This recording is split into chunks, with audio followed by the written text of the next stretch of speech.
बिस्मिल्लाहिर्रहमानिर्रहीम। अस्सलाम वालेकुम नाज़रीन, आप देख रहे हैं प्राइम टाइम विद टीएम। मैं हूं तारिक महमूद। वक्त गुजरते हुए देर नहीं लगता। कल ही की बात लगती है कि हमने 2019 के अख्तिताम पे एक प्रोग्राम किया था जिसमें पाकिस्तान की माशी सूरत हाल के हवाले से गुफ्तगू की थी। डॉक्टर अशफाक साहब उस वक्त भी हमारे साथ थे, फ़ारूक सलीम साहब भी हमारे साथ थे। और अब 2020 जो है वो ख़त्म हो गया है। पाकिस्तान की जो मईशत है वो क्या सूरत हाल रही है, उसकी 2021 की एक्सपेक्टेशन क्या है, क्या गलतियां की हैं, क्या अच्छी चीज़ें की हैं, किस चीज़ से जो है वो बिल्कुल हमें घबराना नहीं चाहिए, किस चीज़ से घबराना चाहिए। बहुत सारे सवालात हैं और इन सवालात का जवाब देने के लिए मेरे साथ मौजूद हैं इंतहाई मुअज़्ज़ज़ व मोहतरम पैनल। डॉक्टर अशफाक हसन साहब मुमताज़ माहिर मईशत, किसी तारुफ के मोहताज नहीं हैं। डॉक्टर फ़ारूक सलीम साहब, आप उनके तज्ज़िये, उनकी चीज़ें भी सुनते रहते हैं। और ज़ुबैर मोतीवाला साहब, BMG ग्रुप के चेयरमैन। डॉक्टर अशफाक साहब, जैसा कि मैंने इब्तिदाई में कहा कि वक्त गुजरते हुए बिल्कुल देर नहीं लगती, पता नहीं चलता। 2020 को हम क्या कहेंगे? को माशी कामयाबी का साल कहेंगे, माशी नाकामी का साल कहेंगे? क्योंकि बड़ा तजाद है हुकूमती दावों में और दूसरी तरफ अपोजिशन के दावों में। देखिए, सबसे पहली चीज यह है कि ये दुनिया की तारीख में हमेशा इसको याद रखा जाएगा और स्टूडेंट ऑफ इकोनॉमिक्स इसको उसी तरीके से याद रखेंगे जिस तरीके से वो 1930s के ग्रेट डिप्रेशन को याद रखते हैं कि जब दुनिया की इकोनॉमी बिल्कुल क्रैप्स हो गई थी 1930s में। और 1996-97 का ईस्ट एशियन फाइनेंशियल क्राइसिस है, वो भी याद रखा जाता है, जो पूरी ईस्ट एशिया में तबाही मची थी। और फिर 2007-2008 माली साल को भी याद रखा जाता है, जब ऑयल क्राइसिस और जो है उन्होंने उससे दुनिया में तबाही मचाई। और अब ये 2020 का साल है। इस 2020 ने उसी तरीके से तबाही मचाई है दुनिया की इकोनॉमी में जिस तरह ग्रेट डिप्रेशन ऑफ 1930s ने किया था। तो ये हमेशा याद रखा जाएगा तारीख में। तो ये उस लिहाज से ये तारीखी साल है। जहां तक रहा कि जैसा कि मैंने कहा कि सारी दुनिया की इकोनॉमी पे इसके बहुत दूररस इसके एडवर्स जो हैं इसके कॉन्सिक्वेंसेस हुए हैं और आगे भी लग रहा है कि ऐसे चलेगा। लेकिन मैं आपको बताऊं कि अगर मैं कंपेयर करूं पाकिस्तान को बाकी दुनिया की मईशत से, तो अल्लाह के फजल करम से हम इतने ज्यादा हमारे यहाँ तबाही नहीं मची है। ठीक। मिसाल के तौर पर अगर अक्रॉस द बॉर्डर आप देखें, भारत की तरफ में देखें, तो उनकी GDP जो तमाम फोरकास्ट हैं वो ये बता रहे हैं कि 10% से लेके 18% तक नेगेटिव ग्रोथ होगी ये माली साल, जब उनका 2020-2021 का खत्म होगा। ठीक। हमारे यहाँ जो ग्रोथ रही है नेगेटिव, ये 0.4% था। लेकिन मुझे ऐसा लगता है कि जब वो पिछला वाला था, वो जब रिवाइज्ड होगा और नंबर जब ज्यादा फर्म अप हुए हैं, तो ये तकरीबन 1 से 1.5% नेगेटिव ग्रोथ होगा। तो 1 से 1.5% negative growth versus 10 to 18% negative growth, ये बहुत ज्यादा इसमें फर्क है। तो डॉक्टर साहब, पॉजिटिव ग्रोथ की बातें कर रहे हैं, क्लेम के नहीं जी हम पॉजिटिव में चले जाएंगे 1%, वो फिर किस बुनियाद पे कर रहे हैं? मैं ये तो मैं पिछले साल की बात कर रहा हूँ, 19-20 की। ठीक। क्योंकि फरवरी तक तो हमारे यहाँ हालात नॉर्मल थे, मार्च से शुरू हुए जब से लॉकडाउन शुरू हुआ है, तो मैं उस माली साल कर रहा हूँ। ये जो माली साल अभी रवा माली साल है, ये जब जून में ये खत्म होगा 2020-2021 का, तो मेरी एक्सपेक्टेशन ये है कि पाकिस्तान की मईशत पॉजिटिव ग्रोथ होगी। कितना होगी ये मेरे अपने कैलकुलेशन के मुताबिक ये 2 से 2.5% के दरमियान में होगा, लेकिन होगा पॉजिटिव। ठीक। तो इस तरीके से आप देखें कि 2020-2021 जो है एक तरीके से ये रिकवरी का साल हम कहेंगे कि ये अब जो पैंडेमिक के असरात थे हम उससे आहिस्ता आहिस्ता निकल रहे हैं और पॉजिटिव ग्रोथ की तरफ हम जाएंगे इंशाअल्लाह 2020-2021 का जब माली साल खत्म होगा। अब इसके बहुत सारे कंपोनेंट हैं, अगर आप आगे चलेंगे तो फिर मैं इनके कंपोनेंट पे भी बात कर लूंगा। जी डॉक्टर फारूक सलीम साहब, कोविड ने हमारी इकोनॉमी को, जिस तरह डॉक्टर अशफाक साहब कह रहे हैं कि कंपैरेटिवली कम डिस्टर्ब किया, उसकी रीजन क्या है, क्या वजूहात है उसकी? मैं एग्री करता हूँ डॉक्टर साहब से। एक बहुत बड़ी वजह जो मेरी समझ में आता है वो ये है कि हमारा जो लेबर फोर्स है जो कि sector में है वो तकरीबन 42% है। और इस कोविड के पीरियड के दौरान एग्रीकल्चर सेक्टर है वो हमारा 2-2.5% पे ग्रोथ पे आ रहा था, यानी कि वो एक्सपेंड करती। इसको अगर कंपेयर करें या बहुत सारे मगरबी ममालिक जो हैं उनमें जो लेबर फोर्स है उनकी एग्रीकल्चर सेक्टर में अमेरिका को अगर आप उठा लें 1.4% है, यानी कि 1.4% अमेरिका की लेबर फोर्स एग्रीकल्चर, हमारी 42% है। और एग्रीकल्चर सेक्टर जो है वो रिलेटिवली ये कोविड के असरात से। लेकिन अगर अभी जिक्र किया दिसंबर 2019 का, तो मुझे याद आता है कि 2019 में इमरान खान साहब ने कहा था कि अब हमने अपनी मईशत को स्टेबलाइज कर लिया, हमारा टारगेट होगा इकोनॉमिक ग्रोथ का। तो वो अनफॉर्चुनेटली उससे पहले साल जो है वो डाइव कर गई थी। 5.8 जो पीएमएलएन हुई, हम कोविड से पहले ही 1.9% पे थे। वह उम्मीद दिलाई गई थी कि शायद हम रिकवर कर जाएंगे, लेकिन अब 11 महीने जो हैं कैलेंडर ईयर के, वो तो आपने देखा कि कोविड के को गए, उससे लड़ाई में ही गुजर गए। लेकिन ये पिछला साल जो तारिक साहब गुजरा है इसमें अगर आप गौर से देखें तो इसको कहा जाएगा कि कैंडल्स की रिपोर्ट के साल से पाकिस्तान के हवाले से इसको याद किया जाएगा। मार्च अप्रैल की कहानी जो शुरू हुई थी उसमें आपने देखा कि गंदम कैंडल के ऊपर रिपोर्ट आई, चीनी के ऊपर रिपोर्ट आई, फिर आईपीपीस के ऊपर रिपोर्ट आई, फिर अभी रिसेंटली जो एलएनजी वाला मामला है उसके ऊपर बेशुमार चलता रहे। तो रिपोर्ट्स बहुत सारी आती रहीं और उसके ऊपर हमने देखा कि कीमतें भी बहुत तेजी से चढ़ती रहीं। ये तारीखें जो चीजें याद की जाएंगी इस साल के हवाले से या जो गुजर गया, 68 ईयर्स अगो हमारी मईशत जो है वो नेगेटिव में, और फिर 68 साल के बाद ये हमने देखा कि हमारी नेगेटिव ग्रोथ गई 2.4% जिसका जिक्र किया जाता है। लेकिन मईशत डॉक्टर साहब ने बहुत सारा जिक्र कर लिया। आम आदमी की मईशत जो है समझता हूँ उसको ये जीडीपी ग्रोथ से कोई वास्ता नहीं है जी उसका। डॉक्टर साहब, इस पे क्योंकि इन्फ्लेशन के ऊपर और रोजगार के ऊपर आगे चल के बात करते हैं। जुबैर मोतीवाला साहब, ताजरों के लिए कैसा रहा 2020 का साल? कोविड की वजह से बिजनेस जो थी वो कितना ज्यादा मुतासिर हुआ और अब क्या सूरत हाल में कुछ बेहतरी के असरात नजर आ रहे हैं? देखिए, मैं बात बताऊं कि 2020 जो है वो इंतहाई एक डरावने ख्वाब की तरह था। मैं तो समझता एक भयानक ख्वाब था जो कम से कम इंडस्ट्रियल कम्युनिटी और बिजनेस कम्युनिटी ने महसूस किया। उसकी अगर हम बात करते हैं तो हम उसको दोहराना भी नहीं चाहते। जो हमने 2.5 महीने फैक्ट्रियां बंद रखी और जो हमने तनख्वाहें दी हैं लोगों को और जिस तरह से हमने नुकसान किए हैं, अनपैरेलल है हमारी, मतलब मेरी कम से कम मेरी बिजनेस की तारीख में 40 साल हो गए मुझे ये फैक्ट्री चलाते हुए, मैंने कभी ऐसा नहीं देखा। तो मतलब वो तो एक बहुत ही ज्यादा था।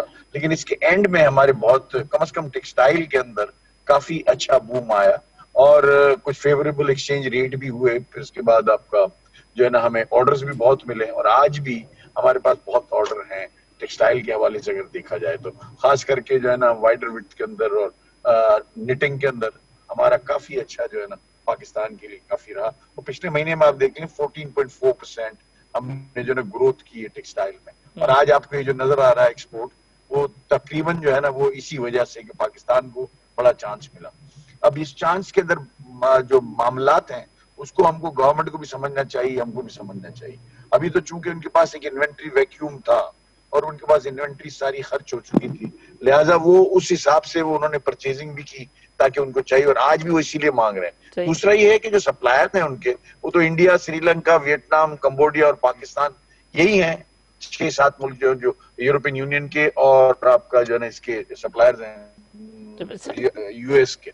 बड़ी उम्मीद है, हम एक्सपेंशन में भी जा रहे हैं और सारा कुछ कर रहे हैं। और वो जो 3 महीने और 4 महीने का जो नुकसान था वो जो इंशाअल्लाह ताला हमें उम्मीद है कि अगले साल के सेकंड सेशन में हम कवर कर जाएंगे अगर इसी तरह से रहा। वो जितना बड़ा नुकसान हुआ, ये बहुत बड़ी बात है जो हुई है। तो मैं समझता हूँ कि ये जो कोविड आया इंतहाई खतरनाक था, इंतहाई प्रॉब्लमेटिक था, लेकिन साथ ही साथ जो हमने इसमें से जो हमको सबक सीखने को मिला वो इवेंचुअलिटीज, जैसे बंद, आप सोचें अगर मिल बंद है जिसके अंदर हजारों आदमी काम करते हैं, बिल्कुल सन्नाटा, तो वो बहुत ही एक खतरनाक सिचुएशन थी। लेकिन इसके बाद अल्लाह ने हमको काफी समर दिया है और अभी हमारे पास ऑर्डर्स भी बहुत हैं, बहुत हम चाहते हैं कि कहीं ना कहीं और कोई हम जो है किसी न किसी तरह उसको हम आगे बढ़ा सकें, उसको दे सकें। तो मैं समझता हूँ कि ये जो इस वक्त जो सीजन है और आगे जो जा रहा है उसके हिसाब से हमें उम्मीद है मुझे कि इंशाल्लाह 2021 जो है ना वो बेहतर साल होगा।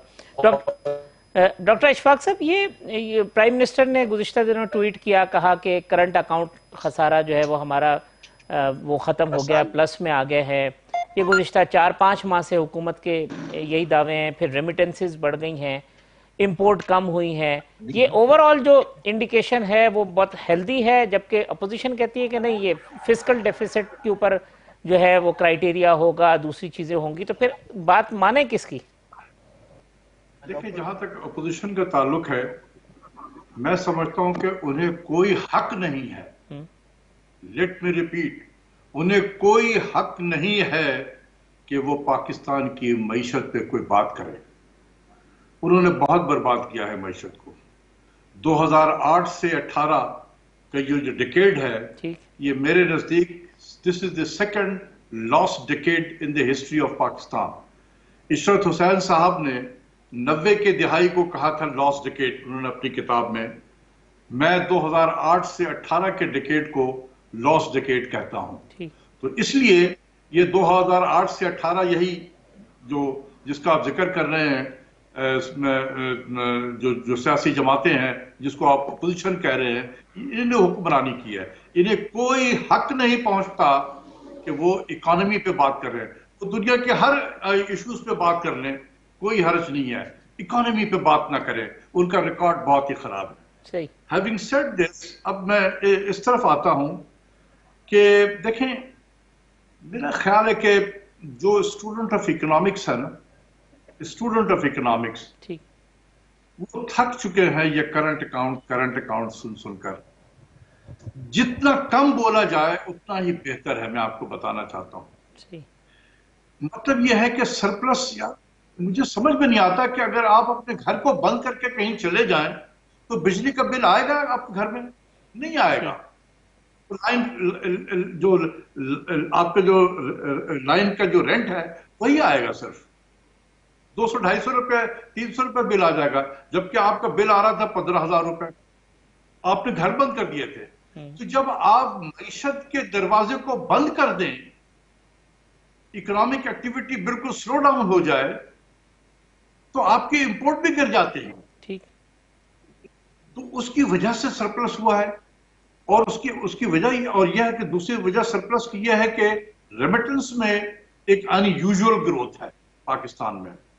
As a student of economics मैं अभी तक कोई इस पे कमेंट्स ज्यादा नहीं करना चाहता हूं, क्योंकि दुनिया के जितने भी थे, यानी कि वर्ल्ड बैंक वगैरह जिस तरीके के हैं, इन्होंने अपनी स्टडी में कहा था कि 20% डिक्लाइन होगा। और उसकी वजह ये थी कि जहां जहां हमारे लोग मिडिल ईस्ट में ज्यादा जाते हैं, सऊदी अरब है, यूएई है, कतर है, मस्कत है, बहरान, इन तमाम चीजों में जगहों पे तेल की कीमतें भी बहुत नीचे आ गई और पेंडेमिक की वजह से उनकी इकोनॉमिक एक्टिविटी भी खत्म हो गई। उनकी इकोनॉमी ज्यादातर टूरिज्म पे चलती थी, वो टूरिज्म भी अब उनके खत्म हो गया, क्योंकि एयरलाइन की सर्विसेज वगैरह भी बहुत अफेक्ट हुई है। तो उनके यहाँ तो इकोनॉमिक एक्टिविटी खत्म हो गई है। और हमारे भी बहुत सारे हजारों की तादाद में वर्कर वापस आए हैं। ये रेमिटेंस भेज कौन रहा है? तो इसमें बहुत सारी बातें हो सकती हैं, लेकिन चूंकि ये आ रहा है, हमें खुशी है कि आ रहा है, इसकी वजह से पाकिस्तान को डॉलर ज्यादा मिल रहे हैं। हमें रेमिटेंस से ज्यादा मिले हैं 5 महीनों में पैसे, बजाय के एक्सपोर्ट्स के। 220 मिलियन की आबादी वाला मुल्क कम एक्सपोर्ट्स कर रहा है, रेमिटेंस से ज्यादा कमा रहा है। तो ये भी जरा रज़ाक दाऊद साहब को सोचना चाहिए, रेमिटेंस पे हम जिंदा है, एक्सपोर्ट्स पे जिंदा नहीं है। तो कहने का मतलब यह है कि क्या सरप्लस है? यस, बिल्कुल सरप्लस है। क्या खुश होना चाहिए हमें?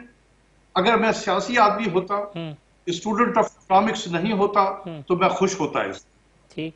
लेकिन चूंकि मैं स्टूडेंट ऑफ इकोनॉमिक्स हूं, मैं पढ़ता भी हूं, पढ़ाता भी हूं, इसलिए मेरे नजदीक इतनी ज्यादा खुशी नहीं है, क्योंकि इससे मुल्क के इकोनॉमी को हमने चोक कर दिया है। ये जब हम 1-1.5%, 2% ग्रोथ की बात कर रहे हैं, यार हमारे मुल्क में हर साल 1.5 मिलियन से ज्यादा के करीब नौजवान तबका जॉब मार्केट में आता है। इनको नौकरी देने के लिए सिर्फ न्यू एंट्रेंट को हमारी इकोनॉमी 7, 7.25, 7.5% ग्रो करनी चाहिए। उसकी जगह पे अगर ये 2% से ग्रो कर रही है, अगर करती है, जैसे मैं समझता हूं कि अगले साल माली साल में ये करेगी 2% ग्रोथ पॉजिटिव, तो हम तो बहुत थोड़े से लोगों को नौकरी दे सकेंगे। इससे बेरोजगारी बढ़ रही है, इससे गुर्बत में इजाफा हो रहा है, इससे मुल्क में सोशल अनरेस्ट है जो हम देख रहे हैं। तो हमें इस तरफ तवज्जो देनी चाहिए। इसीलिए मैं कहता हूं कि जितना कम हम गुफ्तगू करें करंट अकाउंट पे, उतना ही ज्यादा बेहतर है। और मैं बार बार जस्ट कहता हूं, आखिर में आपको कह दूं कि ये प्राइम मिनिस्टर की इकोनॉमिक टीम बहुत ज्यादा मिसगाइड करती है प्राइम मिनिस्टर को। प्राइम मिनिस्टर भी एक आदी हो गए हैं अच्छी बात सुनने के, सिर्फ कि मेरे पास कोई गलत बात ना करो आके। तो इसलिए वो भी चाहते हैं कि ऐसी ऐसी बातें दी जाएं, they don't go into the background. वो कहते हैं सरप्लस हो गया, प्राइम मिनिस्टर ने कहा कि अच्छा वो डेफिसिट था, अभी सरप्लस हो गया तो टर्न अराउंड हो गया। तो ये उनके जो इकोनॉमिक टीम है बहुत ज्यादा मिसगाइड कर रही है प्राइम मिनिस्टर को। मुझे दुख होता है कि ये हमारा प्राइम मिनिस्टर बहुत ज्यादा मेहनत कर रहे हैं। मैंने आज तक किसी भी प्राइम मिनिस्टर को इतनी मेहनत करते हुए नहीं देखी जितनी मीटिंग ये इकोनॉमी पे करते हैं। खुदा के वास्ते थोड़ा सा अपने जो 2-3 की मिनिस्टर्स हैं जो आपको आके कान में बात डालते हैं, उनकी बातों को सुन के बस थोड़ा सा रख लें, दूसरों की भी बात सुने कि वो क्या कहते हैं। डॉक्टर फारूक साहब का मतलब है हमारे यहाँ इस वक्त स्टेबिलिटी की कैफियत है।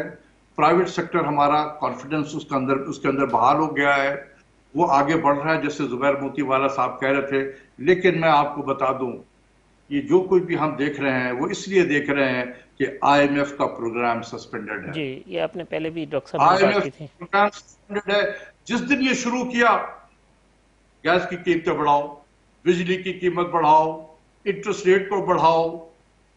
जब गैस और बिजली की कीमत बढ़ाएंगे, इन्फ्लेशन पैदा होगा। इससे सेंट्रल बैंक कहेगा अच्छा इंटरेस्ट रेट बढ़ाओ, इंटरेस्ट रेट बढ़ेगा, करेंसी पे प्रेशर आएगा, वो डिवैल्यू करो, तो फिर हम उसी हाराकिरी में चले जाएंगे। और ये जो प्राइवेट सेक्टर को जो आपको कॉन्फिडेंस नजर आ रहा है, ये फिर हम बैक टू जून जुलाई अगस्त 2019 में चले जाएंगे। तो इसलिए मैं बता रहा हूं कि ये जो हम बेहतरी देख रहे हैं, इसकी मेन वजह यह है कि IMF का प्रोग्राम सस्पेंडेड है। प्राइवेट सेक्टर को कॉन्फिडेंस आ गया है, प्राइवेट सेक्टर ये समझ रहा है कि गवर्नमेंट की पॉलिसीज में एक प्रेडिक्टेबिलिटी है, तो वो आगे बढ़ रहा है। ठीक डॉक्टर साहब, फारूक साहब, ये जो अशफाक हसन साहब ने कहा, ये एक तो हर मिनिस्टर, हर MNA जिसकी इकोनॉमी के बारे में कोई शुद्ध है नहीं है, वो यही फिगर कोट कर रहा होता है और मेरा ख्याल है कहीं पर्चे पे लिख के दे दी जाती है, और सब लोग उसी तरीके से शाम को टॉक शोज में गुफ्तगू कर रहे होते हैं। डॉक्टर साहब कहते हैं कि कम से कम अब प्राइम मिनिस्टर को ये देखना चाहिए कि वो फिगर ठीक भी है या नहीं है, और वो उसको बगैर वेरिफिकेशन के अगर चीज़ों को या सतही तौर पे उसको हाईलाइट कर देते हैं, उससे नुकसान क्या हो रहा है? देखिए तारिक साहब, पहले ये है, मैं समझता हूँ कि आपको कोई मईशत दान नहीं चाहिए ये बताना मईशत की सिमत दुरुस्त है या नहीं है। देखिए, आम आदमी की मईशत जो है, बिजली का रेट, बिजली का बिल कितना आ रहा है, 8 गंदों की क्या कीमत है, इन 3 चीजों के इर्द गिर्द घूमती है। उसका कोई मतलब नहीं है कि करंट क्या होता है उसे। अच्छा, करंट अकाउंट डेफिसिट की इतनी क्योंकि बात हो रही है, तो मैंने शुरू किया और जानने की ये कोशिश की कि करंट अकाउंट डेफिसिट तो नीचे आया है, क्या हुकूमती पॉलिसी के नतीजे में ये नीचे आया है, और वजह। अब आप देखिए कि रेमिटेंसेस बढ़ गई हैं। पाकिस्तान में तकरीबन 27% ऊपर हैं, बांग्लादेश में तकरीबन 41% रेमिटेंसेस ऊपर हैं, इंडिया में 3 में ऊपर है। ये किसी पाकिस्तान की हुकूमत की पॉलिसी के नतीजे में ऊपर नहीं गई, ये एक ग्लोबल फिनोमेना है जिसकी वजह से ऊपर गई हैं और हमारा करंट अकाउंट डेफिसिट जो है वो नीचे आया है। फिर आप देखिए कि कोविड के पीरियड के दौरान कोई $600 मिलियन की ऐसी अमाउंट है जो पाकिस्तानी बाहर ट्रेवल करते थे वहां पे करते थे, जो क्रेडिट कार्ड इस्तेमाल किया जाता था, जो एयरलाइन की टिकटें ली जाती थी, $700 मिलियन का वो फर्क पड़ जाता है क्योंकि कोविड के नतीजे में वो लोग बाहर। फिर जो एनजीओज हैं, जो बैरूनी एनजीओज हैं, उनकी तरफ से जो डोनेशंस आई हैं $30 मिलियन की, एक वो बहुत बड़ा रोल प्ले। तो ये 3-4 कंपोनेंट्स जो है नतीजे में करंट अकाउंट डेफिसिट नीचे आया है। इन सारी कंपोनेंट्स के कंपोनेंट हुकूमती पॉलिसी का कोई ताल्लुक नहीं है। तो ये वज़रा साहब को सोचना चाहिए, आपको भी सोचना चाहिए कि यकीनन नीचे आया है, जैसे डॉक्टर साहब ने कहा हमें खुशी है कि नहीं, लेकिन ये किसी हुकूमती पॉलिसी के नतीजे में नीचे नहीं आया। अच्छा, फिर वापस आ जाए तो मईशत दानों की आपस में बैठ के बहस हो सकती है जो करंट अकाउंट डेफिसिट की होती है, लेकिन आम आदमी की जो मईशत है वो ये पूछता है कि 2.5-35 रुपए किलो से आटा चला गया है 70 रुपए किलो। अब औसतन 15 किलोग्राम हर पाकिस्तानी बच्चा, बूढ़ा, मर्द और औरत औसतन 100 में इस्तेमाल कर रहे हैं। इसके नतीजे में तकरीबन कोई 900 अरब रुपए का है 22 करोड़ पाकिस्तानियों को, यानी आपकी और मेरी जेब से 900 इजाफी निकला है इन कीमतें चढ़ने की वजह से। इसी तरह चीनी में तकरीबन 100 का 400 अरब रुपए का टीका लगा है। अच्छा, बिजली का रेट अगर आप देखिए, आप 2 साल 2.5 साल पुराना वाला बिल निकाल के देख लीजिए, आपको तकरीबन 10-10.25 रुपए का एक इंक्लूसिव ऑफ ऑल टैक्सेस पड़ रहा था। अब मैंने जो कल बिल दिया अपना वापस का, तकरीबन 28 रुपए का एक यूनिट पड़ा है। तो ये आम आदमी ये सोच रहा है कि अगर आप कह रहे हैं कि बेहतर होने वाली है, तो क्या आटे नीचे आने वाली है, क्या चीनी की कीमत नीचे आने वाली है, क्या हमें बिजली सस्ती, इन 3 चीजों के अलावा आम आदमी की मईशत नहीं है, फिर वो आप मईशतदानों की मईशत में चले जाते। ठीक, डॉक्टर साहब मैं एक ब्रेक ले लूं, ब्रेक के बाद आते हैं तो फिर जो बाकी नुकात हैं उसके ऊपर गुफ्तगू कर लेते हैं।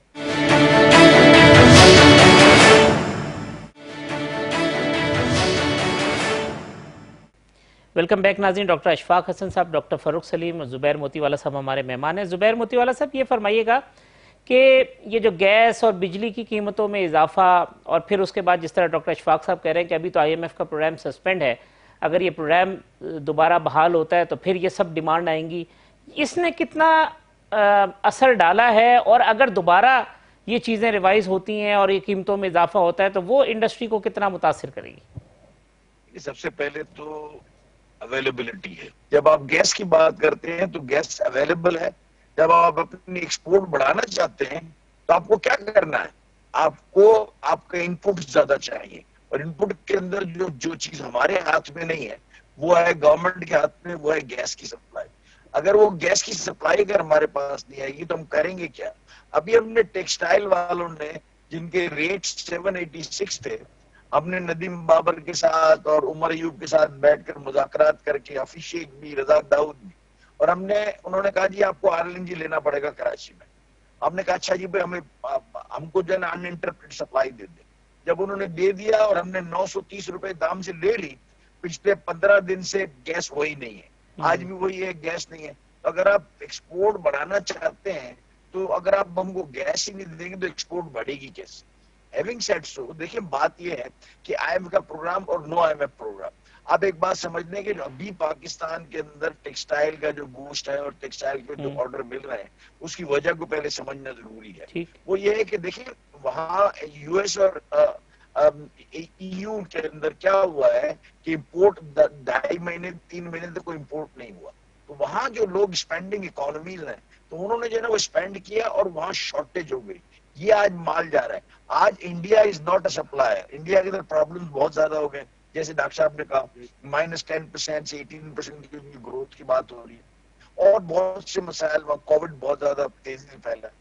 इसी तरह से श्रीलंका के अंदर भी बहुत सारे मसाइल हो गए। तो पाकिस्तान को एक रूम मिला है, एक विंडो मिली है जिसको हम इनकेस्ट कर रहे हैं। और एक बात आप भी समझें कि जो भी बायर होता है उसको जब एक सप्लायर मिलता है और उसकी सेटिस्फेक्शन हो जाती है, उसकी सप्लाईज के ऊपर, तो वो फिर चेंज नहीं करता इतना जल्दी। अब चेंज करके वो जब पाकिस्तान की तरफ आए तो अब हमने इनकी डिलीवरीज की कमिटमेंट को पूरा करना है, क्वालिटी कमिटमेंट्स को पूरा करना है, तो हम इनको अपने पास रख सकेंगे। इसी सूरत के अंदर हम अपने एक्सपोर्ट को स्टेबल कर सकेंगे और आने वाले वक्तों में बढ़ा सकेंगे। अगर हमको इलेक्ट्रिसिटी और गैस नहीं मिली, पानी नहीं मिला, तो फिर ये सारी चीजें बेकार है। और आप एक सोचें कि जब ये 6 के 6 प्लेयर जिनकी मैं अभी आपसे बात कर रहा था नाम लेके, ये जब आएंगे माल की सप्लाई के ऊपर, तो कितनी फियर्स कंपटीशन होगी।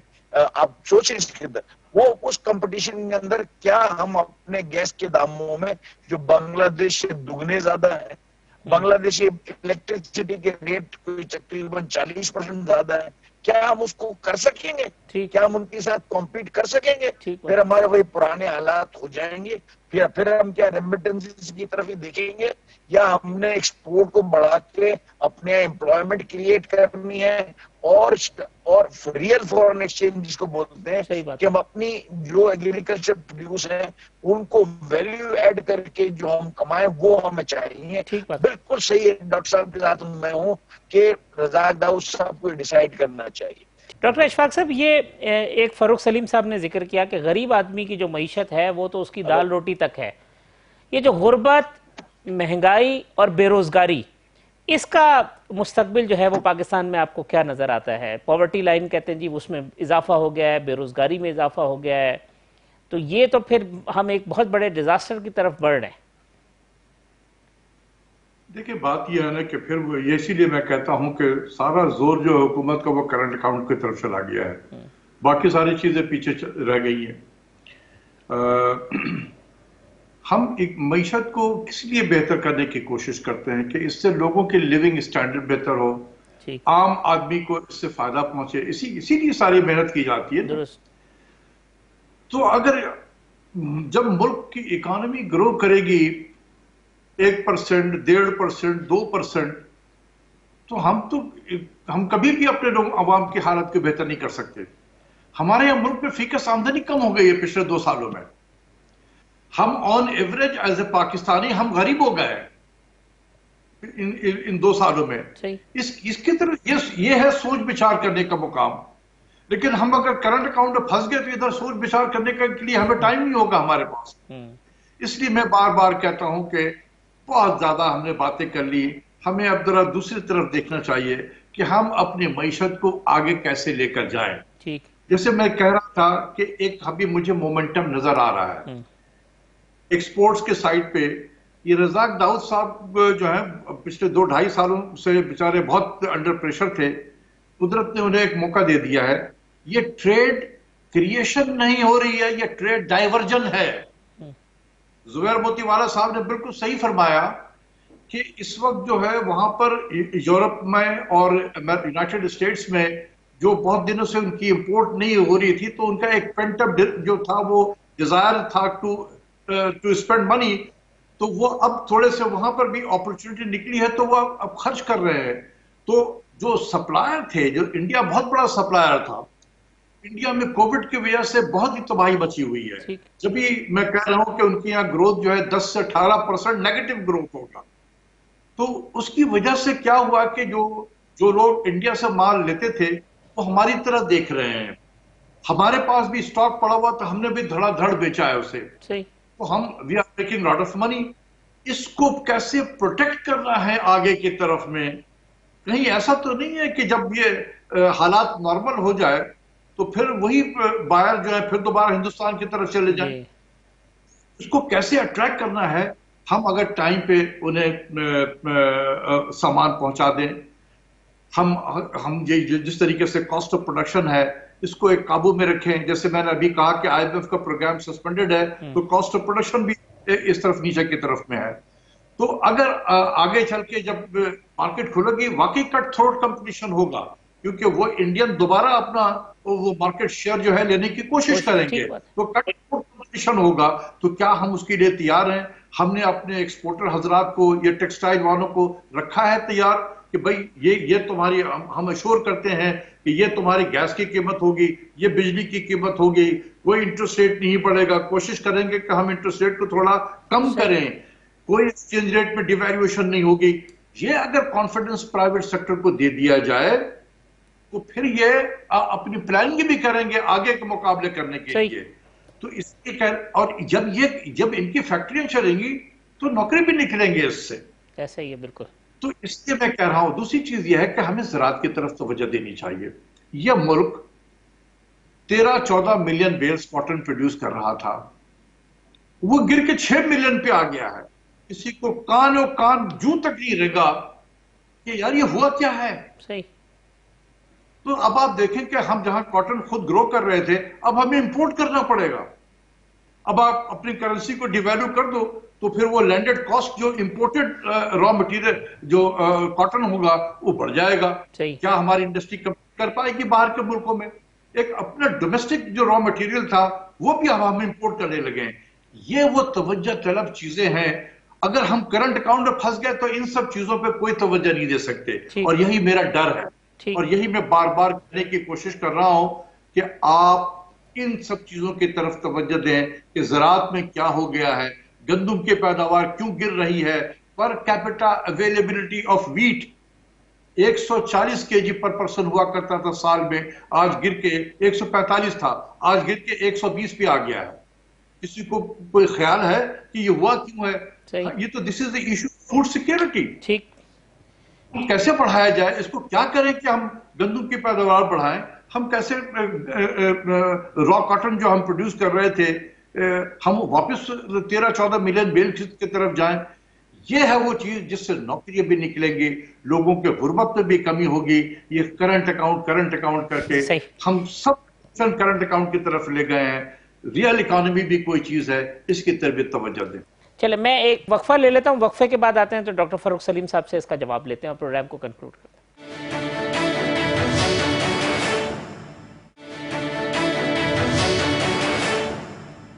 वेलकम बैक नाज़रीन। डॉक्टर फरूख सलीम साहब, ब्रेक पे जाने से कबल आपसे गुफ्तगू कर रहे थे गुर्बत, महंगाई और बेरोजगारी के हवाले से, उस पर जरा रोशनी डालिएगा कि आप किस तरह से देखते हैं इस मामले को। देखिए, फिगर्स सामने हैं, महंगाई बढ़ती चली जा रही है और औसतन आमदन, जैसे डॉक्टर इशफाक साहब ने कहा, वो गिर रही है। तो उसका नेचुरली नतीजा जो होगा वो गुर्बत में इजाफा होगा। आज से 2 साल 2.5 साल पहले जो सर्विस सामने आ रहे थे वो ये बता रहे थे कि तकरीबन 30% पाकिस्तान की आबादी जो है वो शराय गुर्बत से नीचे है। अगर नंबर तो उसको कन्वर्ट कर लें तो 7 करोड़ पाकिस्तानी थे जो शराय गुर्बत से नीचे रह रहे हैं। आज जो सर्वे आ रहे हैं वो बता रहे हैं कि 40 से 41% आबादी जो है वो शराय गुर्बत से नीचे गिर गई है, यानी कि तकरीबन 9 करोड़ पाकिस्तानी इस वक्त जो हैं वो शराय गुर्बत से नीचे रह रहे हैं। तो 2 करोड़ पाकिस्तानियों का इजाफा हुआ है पिछले 2-2.5 सालों में जो शराय गुर्बत से नीचे चले गए हैं। लेकिन एक बहुत ही बुनियादी नुक्ता है तारिक साहब, हमने शायद डिस्कस नहीं किया, वो ये है कि मईशत और सियासत का एक बहुत ही गहरा ताल्लुक होता है। जिस भी मुल्क के अंदर सियासी अदम इस्तेहकाम होगा उसकी मईशत जो है वो सीधी सिंध पे चल नहीं सकती है। अब आप सोचिए कि हमारे यहाँ जो जमहूरी इख्तलाफ कहलाता है, यानी कि 2 पहिए हैं हमारी जमहूरियत के, एक अपोजिशन है और दूसरी हुकूमत है, उनके दरमियान अब इख्तलाफ नहीं रहा, उनके दरमियान दुश्मनी नजर आ रही है। दोनों पहिए जो हैं उनके पास वक्त नहीं है मईशत के लिए, वो 100% फोकस जो है वो अपना सियासत के ऊपर लगाए बैठे हैं। तो कुछ उम्मीद लगा रखना कि हुकूमत कोई ऐसी इस्लाहात ले आएगी या अपोजिशन हुकूमत को मजबूर करेगी कि आप माशी इस्लाहात लेके आए, ऐसी कोई सिमत बनती नजर नहीं आ रही। ठीक, तो ये आपको फिर ये जो रेशो है, ये जो शरह है, इसमें मजीद इजाफा नजर आ रहा है मुस्तकबिल में? देखिए, पहली प्री रेक्विजिट जो पहली शर्त है वो ये है कि सियासी इस्तेहकाम लाया जाए किसी किस्म का। इस वक्त हुकूमत की जो तरजीह है, जो अपोजिशन की तरजीह है, वो मईशत नहीं है। आप मीडिया को भी खोल के देख लीजिए, 90-95% टाइम जो है वो खर्च किया जाता है कि पीडीएम कामयाब होगी, पीडीएम जल्द से पीडीएम रिजाइन करेगी या नहीं करेगी, हुकूमत भी उसी तरफ लगी रहती है। इस वक्त मईशत जो है वो हमारे मुल्क के जो फैसला साज शख्सियात हैं उनकी प्रायोरिटी नहीं है। तो मुझे इस डर से ये कहना पड़ता है कि हालात मजीद खराब हो जाएंगे। ठीक, डॉक्टर अशफाक साहब, अब 2021 के लिए आपकी रिकमेंडेशन क्या है कि तरजीहात क्या होनी चाहिए पाकिस्तानी मईशत की? देखिए, एक तो ये कि 2021 जो है तो यकीनन पाकिस्तान में 2020 के मुकाबले में बेहतर साल होगा as far as economy is concern. और उसके हमें असरात नजर आ रहे हैं। जिस तरीके से जुबैर मोतीवाला साहब भी कह रहे थे कि एक्टिविटी है, ऑर्डर्स भी मिल रहे हैं, खासकर टेक्सटाइल के सेक्टर में। प्राइम मिनिस्टर ने कंस्ट्रक्शन को भी रिवाइव करने की बहुत कोशिश की है, वहां भी एक्टिविटी नजर आ रहा है। और अगर cement production is one of the indicator, तो उसमें भी एक्टिविटी नजर आ रही है। तो इशारे तो ये सब बता रहे हैं कि 2020 से ज्यादा बेहतर होगा 2021 का माली साल। सही। अब उसके नंबर पे भी डिस्कशन हो सकती है कि क्या हो सकता है। मैं समझता हूं कि हमारी जीडीपी 2 और 2.5% के दरमियान में ग्रो करेगी। हम सनती पैदावार जो है उस जो पिछले 2.5-3 सालों से एक गिरावट के शिकार थी, उसमें बेहतरी नजर आ रही है, उसमें भी हमें ग्रोथ नजर आ रहा है। तो इंडस्ट्रियल एक्टिविटी भी हम देख रहे हैं कि हमें, मेरा जो कंसर्न है वो ज़राअत पे है। और वो ज़राअत पे कहीं पर भी मैं नहीं देख रहा हूं कि किसी को कोई कंसर्न है। भाई 20% के करीब जीडीपी ज़राअत से आती है, 42% हमारा वर्कफोर्स वो ज़राअत से मुंसलिक है।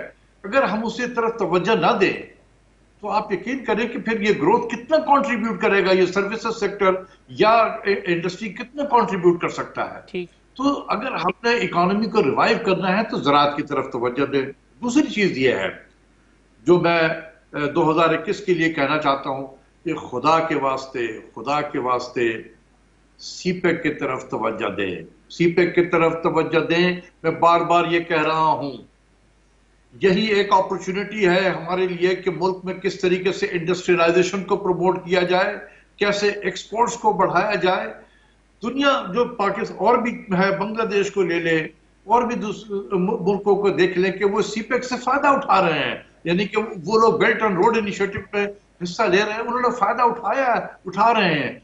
हम जो है पता नहीं क्यों सुस्त रवि के इतना शिकार हो गए हैं, हर काम हम ट्वीट पे करते रहते हैं, यानी सीपेक को हम ट्वीट पे चला रहे होते हैं।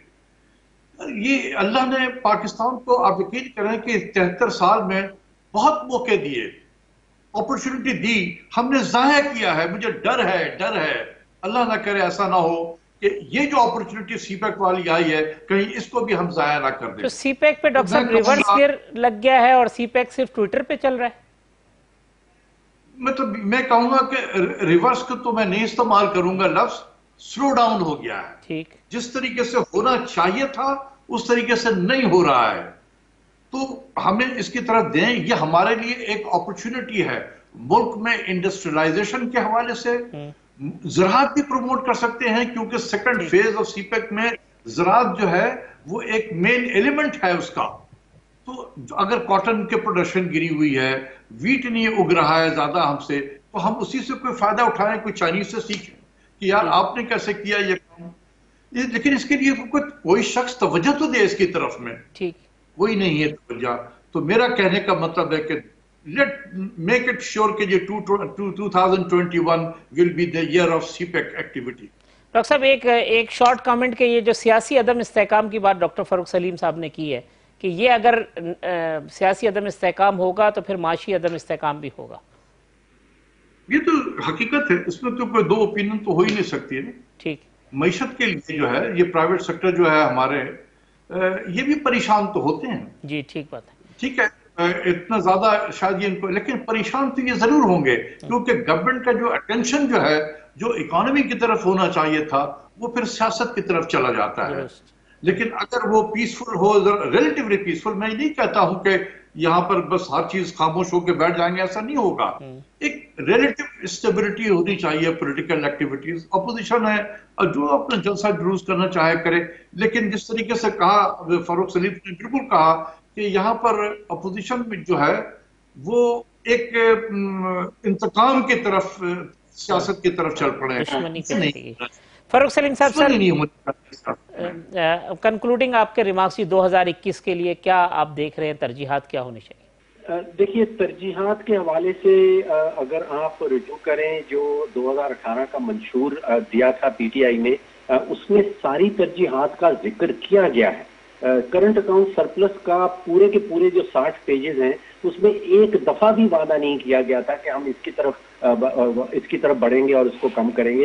46 दफा रिफॉर्म्स का, इस्लाहात का जिक्र किया गया है, जो बिल्कुल ठीक किया गया है। देखिए, जब तक पावर के शोबे में इस्लाहात नहीं आएंगी, पावर का शोबा जो है वो फाउंडेशन कहलाता है, वो बुनियाद है पूरी की पूरी मईशत की। उसके ऊपर आपने मईशत की बिल्डिंग कंस्ट्रक्ट करनी है, चाहे वो 10 मंजिला हो या 100 मंजिला हो। जब तक बुनियाद स्ट्रांग नहीं होगी तो हमने इस्लाहात लानी है बिजली के शोबे में, इस्लाहात लानी है पब्लिक सेक्टर एंटरप्राइजेज के शोबे में, जिसमें PIA है, पाकिस्तान स्टील है, पाकिस्तान रेलवेज है।